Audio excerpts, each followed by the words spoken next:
안녕하세요. 40대 중반 여자입니다. 얼마 전까지는 10년 차로 가정주부로 살던 사람이었고요. 지금은 다시 재취업을 해서는 조그마한 중소기업의 경리로 일을 하고 있어요. 그렇게 일을 하고 산 지는 아직 1년이 좀 되지 않았고요. 갑작스레 가정주부로 10년이 넘게 살다가 왜 다시 취업을 했는지에 대해서 궁금해하실 분들이 많으실 텐데요. 다 이유가 있었습니다. 바로 암에 걸려 항암 치료를 시작하느라 다니던 회사를 그만두게 된 남편의 빈자리를 메꾸기 위해서였죠. 저희 남편은 정말 건강하고 또 매사에 밝고 기운이 넘치는 사람이었습니다. 암 선고를 받기 전까지만 하더라도 회사 동료들이랑 골프 동아리 모임에 나가기도 하고 또 저희 애들을 데리고서 주말 축구교실이나 등산도 자주 하러 다녀주는 활동적인 사람이었어요.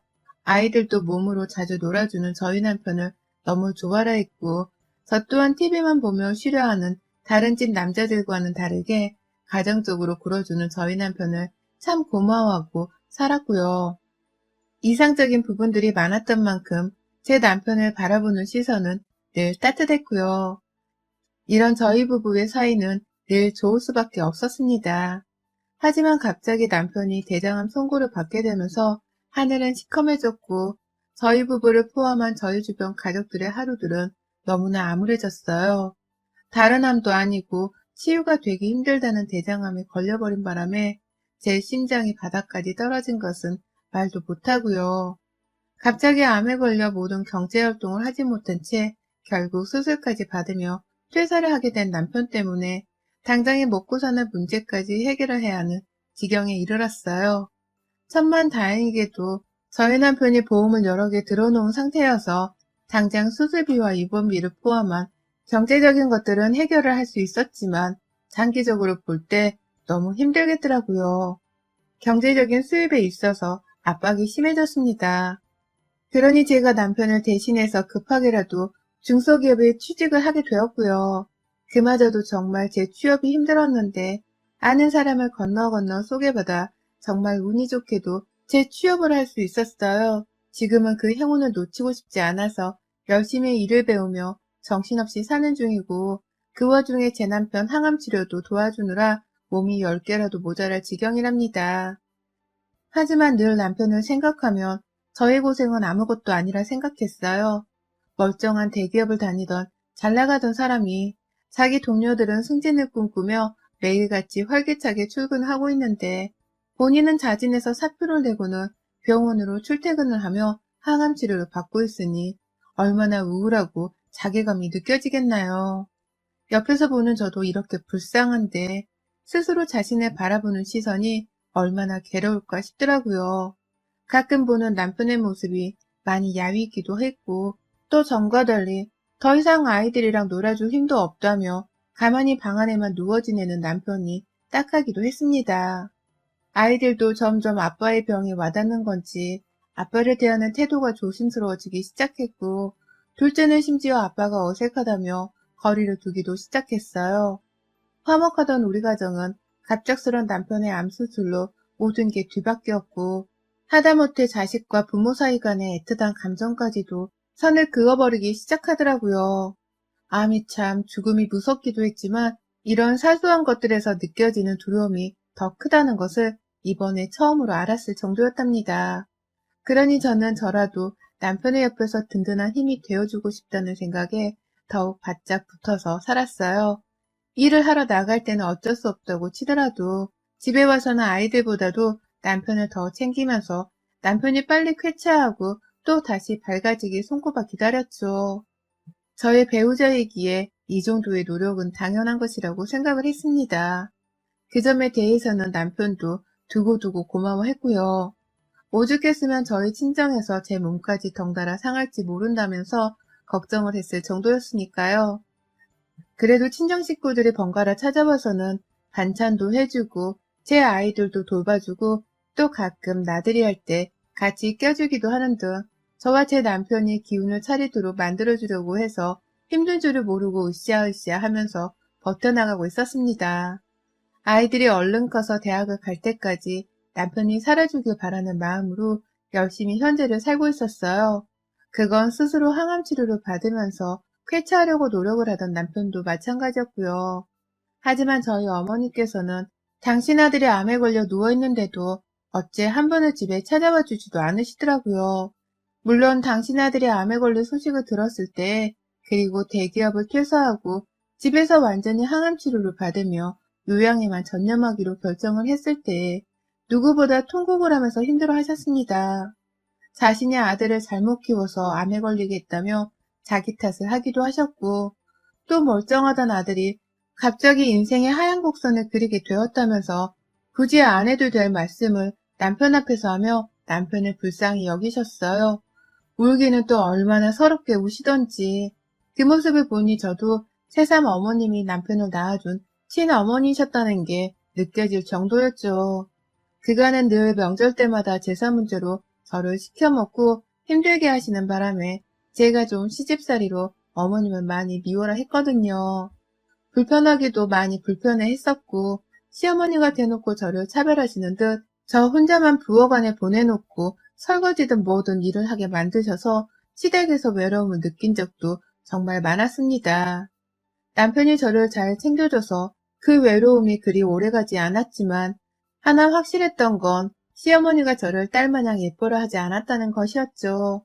오히려 저를 남보다 못한 종부리듯 하는 분이라는 것도 느꼈고, 그래서 시어머니와는 늘 거리감이 느껴지곤 했습니다.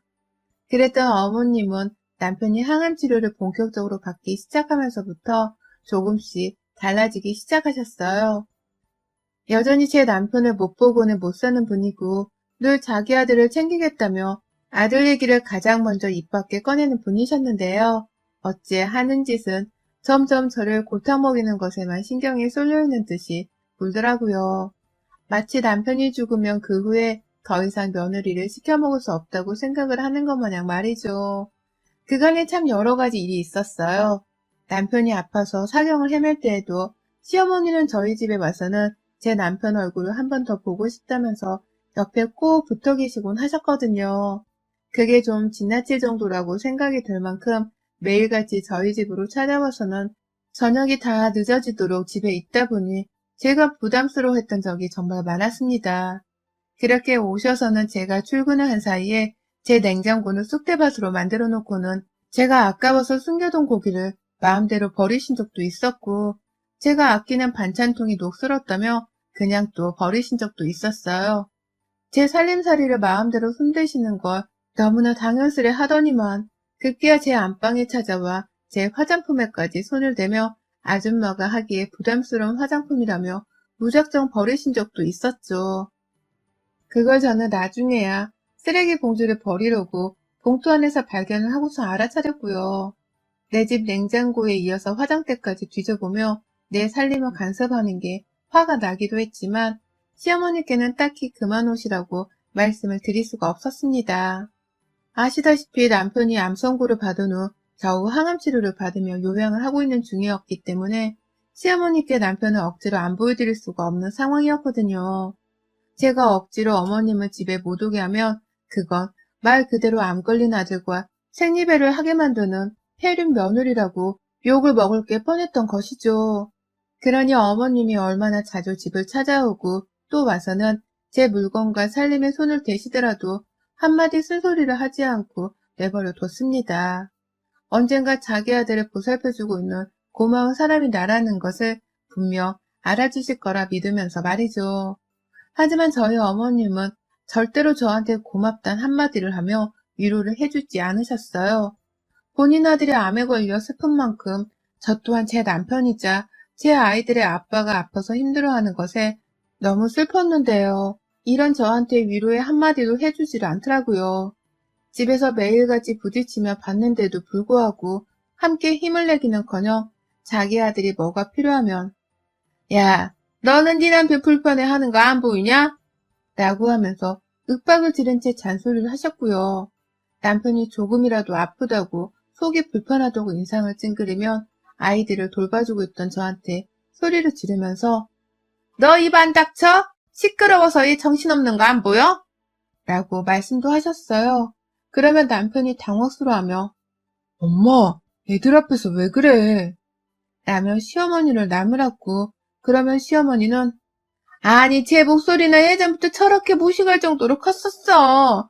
네가 아픈데도 목소리 조절을 안 하니 화가 나서. 라고 하면서 제 탓이라고만 말씀을 하셨어요. 예쁘면 받겠다는 욕심까지는 없었지만 그냥 미움이라도 받지 말자는 생각이 있었는데 그마저도 시어머니 앞에서는 하나도 행해지지가 않았습니다. 그럼에도 전 한마디 쓴소리를 하지 못했어요. 아들이 암에 걸린 부모의 심정을 내가 어찌 이해할 수 있겠나 싶은 마음에 어머님의 진상짓들을 하나씩 싹 다 무시를 하며 괜찮다고 저 스스로를 달래기만 했던 것이죠. 이게 골마서 터지게 될 줄은 모른 채 그냥 무작정 어머님의 비유를 맞추면서 내 남편을 대신해 돈을 벌어오고 또 아이들을 잘 키워내려 최선을 다했습니다. 그런데요, 최근 몇 주 동안 남편의 몸에 좀 큰 이상이 찾아왔어요. 항암 약물 때문인 건지 남편이 부쩍 구토를 자주 하더라고요. 저 혼자 애들 둘을 벌어먹이면서 살던 중이어서 너무 힘들었지만 그래도 친정에서 반찬을 주기적으로 대신 만들어주기도 해서 신경 쓸 집안일이 많이 줄어든 상황이었거든요. 그런데 남편이 저희 부모님이 만들어준 반찬 냄새를 맡자마자 헛기억질을 하더라고요. 저는 단지 반찬 뚜껑을 열었을 뿐이었는데도 그 냄새가 바로 남편의 코에 전해져서는 이 사람 비유를 역하게 만든 것이었습니다. 처음엔 단순히 헛구역질만 하더니 그 후로는 조금씩 실제로 구토를 하기도 했고요. 점점 속이 메스꺼운 증상이 심해지는 건지 음식 냄새를 맡지 않더라도 헛구역질을 하는 경우가 많았어요. 물맛이 역하다고 못 마실 때도 많았고 그래서 계속해서 얼음물을 마셔대면서 가까스로 수분 보충을 하곤 했습니다. 병원에 가서 검사를 맡아보니 항암 치료 중에 충분히 일어날 수도 있는 일이라 하더라고요. 그래도 혹시 모른다면서 추가 검사를 받아보기로 했는데 다행히 암이 전이된 건 아니었고요. 내 남편이 너무 힘들어하고 자꾸만 안 하던 구역질까지 하면서 밥을 먹지 못하니 보는 제 마음도 너무 힘들었습니다. 점점 야위어가는 남편의 모습을 보기 힘들기도 했고 애들도 아빠 보는 거 너무 힘들어했고요. 온 가족들이 나서서 남편의 건강을 챙기느라고 정신이 없었어요. 아이들은 최대한 아빠 비위를 건드리지 않겠다면서 말 하나도 조심조심 하려고 했고 저는 저대로 남편을 어떻게 잘 먹이고 살찌울 수 있게 할까 싶어서 최대한 비린내가 나지 않는 음식들을 찾아보면서 식사 대령을 했어요. 그 와중에 친정에서도 저를 돕겠다고 남편 몸에 좋다는 음식부터 시작해서 현금으로 간간히 용돈을 보내주기도 했어요. 얼마나 그게 큰 도움이 되었는지 몰라요. 친정의 도움마저도 없었으면 저 혼자 애둘에 항암 치료받는 남편까지 정말 힘들어 졸도를 했을지도 모르는 상황이었으니까요. 하지만 참 웃겼던 것은 그 와중에도 저희 시어머니는 저의 기분 따위는 안중에도 없어 하셨다는 겁니다. 자기 아들을 옆에서 간호해주며 손주들까지 챙기는 것은 저였는데 이런 제가 남편의 토사물을 받아낼 때에도 저를 향해 잔소리부터 하더라고요. 야, 너는 봉지를 그렇게 들고 있으면 애가 불편해서 토를 잘 못하잖아. 왜 그렇게 답답하게 굴어? 똑바로 봉지에 안 드니? 이거 말고 좀 더 튼튼한 건 없어? 냄새나게 이건 빨리빨리 갖다 버려야지. 라고 하면서 사사건건 저의 행동들에 잔소리를 던지셨습니다. 저는 눈에서 힘들어 눈물이 나오려고 하고 옆에서 제 아이들조차 엄마 힘들다고 고사리 같은 손 하나를 거들어 주려고 하는 와중이었는데도 말입니다. 그러니 남편도 토를 막 하고 나서 첫마디로 시어머니께 화를 내더라고요. 진짜 이 사람한테 왜 그래? 라고 하면서 말이죠. 그러면 시어머니는 아주 잠시 뚱해 있다가 다시 기운을 차린 건지 저한테 잔소리를 도로 시작하셨어요. 자기 전에 비닐은 새 걸로 침대 옆에 딱딱 가져다 놓고 푹 자지 말고 1시간에 한 번 정도씩은 깨서 내 아들 상태도 확인하고 너 똑바로 할 수 있지? 똑바로 해. 내 아들 한 번 더 암이 전이돼서 입원하면 난 너 가만 안 둬. 라고 하면서 오히려 이 모든 상황이 저 하나 때문이란 듯이 탓을 하셨어요. 그러니 저는 억울하고 괴로운 마음에 도저히 시어머니 말씀을 곱게 받아들일 수가 없었고요. 그러다 보니 저 스스로도 힘들었던 적이 많았습니다. 일을 하러 나가는 출근길도 너무 괴로웠고 퇴근하는 길에도 집에 간다는 기쁨보다는 집에 가서 또 시어머니를 만나야 할지 모른다는 사실로 엄청 괴로웠어요. 그러다 이번 추석을 앞두고 시어머니가 제 머리를 망치로 한 대 쥐어박으셨어요. 그것도 아주 세게 말입니다. 추석이 다가오고 있기 때문인지 요즘 여기저기서 한과의 과일이며 음식들을 많이 팔고 있더라고요. 저도 그걸 보긴 봤습니다. 하지만 저희 집은 추석이고 뭐고 당장 명절을 지낼 수 있는 형편이 아니었어요. 남편이 일단 음식물 냄새를 못 맡아서 구역질에 구토를 하고 있는 상황이었기 때문에 집안에서 감히 기름에 뭘 튀겨보겠다는 생각도 못하고 있었던 거죠. 그와 동시에 저는 그간 남편을 대신해서 10몇 년 만에 직장에 출근하고 나서는 미친 듯이 돈 벌어오면서 달려오다가 이제 막 다가온 추석 한가위에 휴식이라도 취해볼 요량으로 마냥 쉴 생각을 하고 있었고요. 그렇게라도 쉬지 않으면 제가 더 연말까지는 일을 하며 더 고생을 못할 것 같아서 조금이라도 한숨 더 자보겠다고 생각만 하고 있었습니다. 남편도 저한테 미안한 게 많은지 이번 추석에는 아무것도 하지 말고 그냥 푹 자. 라고 하면서 저를 달래주었고요.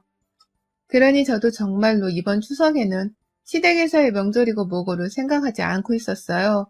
남편이 암 환자의 치료를 받으며 여전히 힘들어하는 중인데 제가 이 상황에서 어떻게 시댁 명절을 생각할 겨를이 있겠냐고요.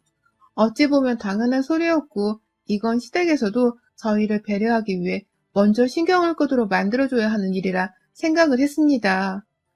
그런데 저희 어머님은 좀 다른 생각을 가지고 계셨더라고요. 바로 어제 퇴근하고 집에 왔는데 시어머니가 집에 계시더라고요.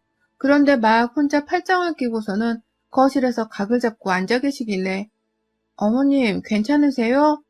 라면서 질문을 던졌습니다. 눈치가 너무 보여서 가만히 있을 수가 없었어요. 그러자 시어머니는 기다렸다는 듯이 저한테 말씀하시더라고요. 너 네 남편한테 뭐라고 말했어? 제사 안 지내겠다고 말했니? 왜 네 남편이 이번 추석에 명절을 안 지낼 거니까 모른 척 하란 말을 나한테 하는 거야?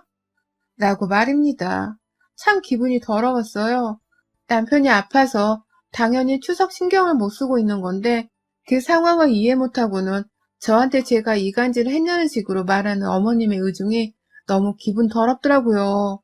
퇴근하고 왔는데 보고 싶은 남편은 방 안에서 자고 있고 시어머니가 대뜸 저한테 화부터 내니 저도 그 당시 너무 분했습니다. 그래서 어머니께 말씀드렸죠. 어머니, 저 놀다 온 거 아니고 지금도 일하다 들어와서 남편 간호를 해야 합니다. 그런데 이런 제가 다가올 추석을 어떻게 신경 쓰겠어요. 추석이고 뭐고 저는 좀 휴식이 필요해요. 연말까지는 더는 공휴일도 없을 텐데 저도 좀 열심히 쉬다가 어떻게든 남편 간호를 해야 할 거 아니에요. 라고 말이죠. 어머님은 제 말이 틀린 건 아니라는 듯이 바로 대꾸를 하지 못하셨고 그냥 혼자 분하다며 괜히 저를 노려보기만 하시더라고요. 그러더니 한다는 말씀이 야, 제사상 차리라는 내 말 안 들려? 내 말 들으라고! 라고 하면서 갑자기 손앞에 있던 TV 리모컨을 제 쪽으로 던지시는 겁니다. 정말 눈 깜짝할 사이에 리모컨 하나가 제 옆을 비껴서 던져나갔고 저는 순간 가슴이 쫄린 건 둘째치고 시어머니가 나를 향해 폭력을 휘둘렀다고 생각을 해서 흥분의 도가니였습니다.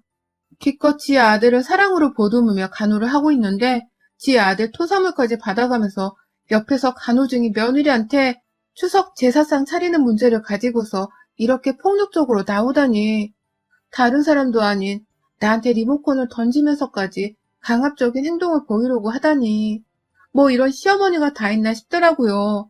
제가 맞지만 않았을 뿐 이것도 엄연히 시어머니께 폭력을 당한 것과 다름이 없다고 생각을 했습니다.